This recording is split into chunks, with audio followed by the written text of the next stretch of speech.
Very powerful, very powerful. I want to say good morning. I see we have Calvina. Good morning. We Good have morning. Helda. Good morning. Good morning. So welcome, guys. If you have any questions for Shan, please put it in the comments. If you're on Facebook or if you're on YouTube, we are monitoring both.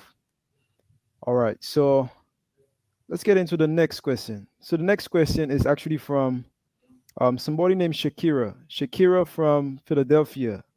So Philly. yes, yes. So she says, Shan, what happens when someone doesn't pay you? I mean, I'm working my butt off to help people and serve my clients, but because I care so much, I end up doing it for free. What should I do?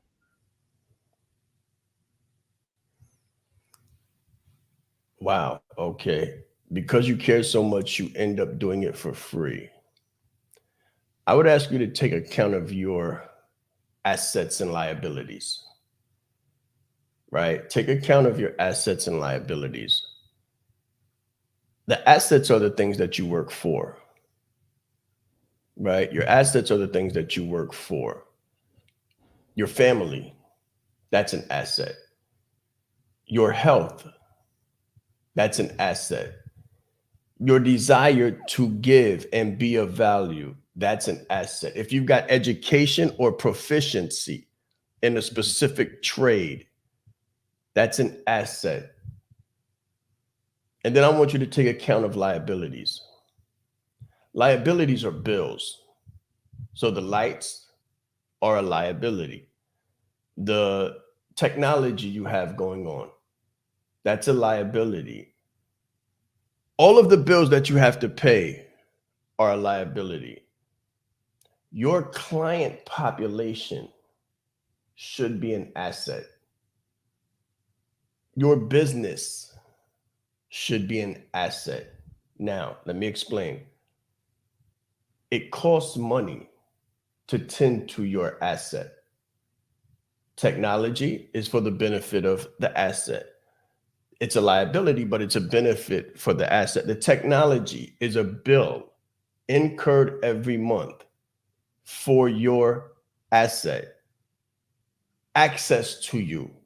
I don't know how you do it. If you use your phone, if you use Zoom, if you use all of these different ways that we use to be accessible to our client base, we incur liabilities to be accessible to the asset. Now, if you have an asset that is becoming a liability, write that down. If you have an asset that is becoming a liability, I need you to look at it from the vantage point of an investor. Let me say that. First off, you get into business to sell your business. You have to look at your business as an investor in order to do that. If you don't do that, if you don't look at your business as an investor and you look at it from the vantage point of the owner, the owner who's emotionally tied to everything going on in their business, then you're not going to make smart decisions. You're not going to make business based decisions.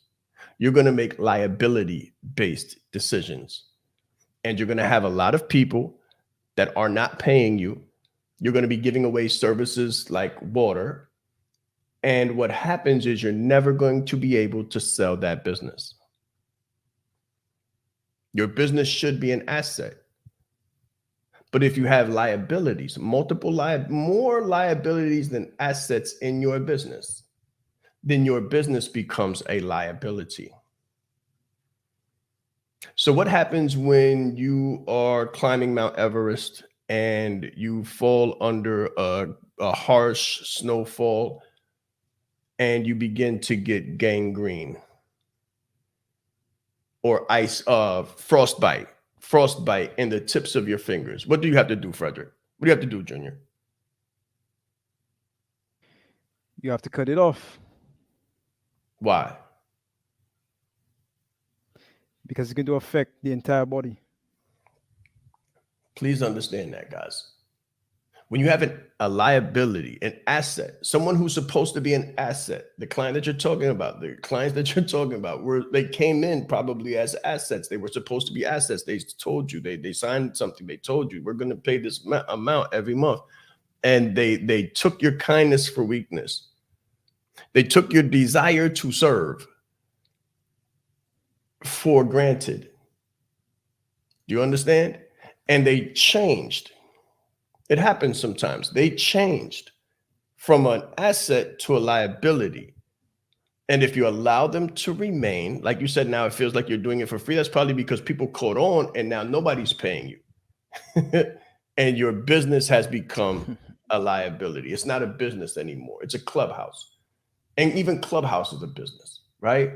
So listen, cut the losses, cut the fingertips, cut the gangrene, cut the frostbite off so that you can preserve the body and start over with a different business model where you keep it business. You serve from a heart-centered perspective, but you perceive and you look at your business and you consistently audit and vet your business like an investor.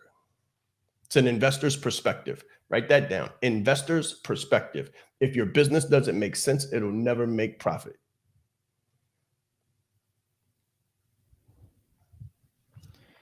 And you'll never be able to sell it. I'm sorry. I just had to say, you'll never be able to sell it. You'll be stuck with it. And you don't want to be stuck with something that doesn't turn you a revenue or bring you pleasure and bring you joy and the ability to serve. When people are taking advantage of you, cut it. Cut it. I would say three times the charm.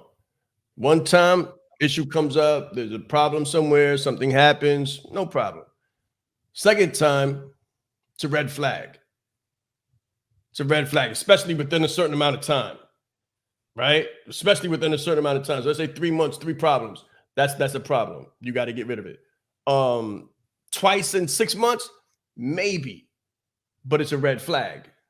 It's a red flag. Third time, it's probably going to be more heartache and headache than it is good business for you to keep that frostbitten finger. Let it go. Let it go. All money isn't green. Yes, sir. All money isn't green. So I want to say, so I think Cedric said to definitely sever. Good morning, Abby. I see we have Abby with us. I know we have some other people looking as well. Joanne, good morning, Joanne. So that's just some real advice. It's hard. It's not easy. It is. It's not It easy. is. What I would say to you with your heart centered, with your good nature, is I would say create something like this where you give value for free. And all of the people that come in as assets, proposing to be assets, pretending to be assets, when they become liabilities, tell them to subscribe to your free content. Just move them over, shift them, and tell them to come to your free content and add super value for free like we do regularly so you don't feel any kind of way. It'll save you a lot of heartache and a lot of loss down the road. Trust me, that investor's perspective is everything. Takes you from a hustle and a hobby to a business. Let's grow.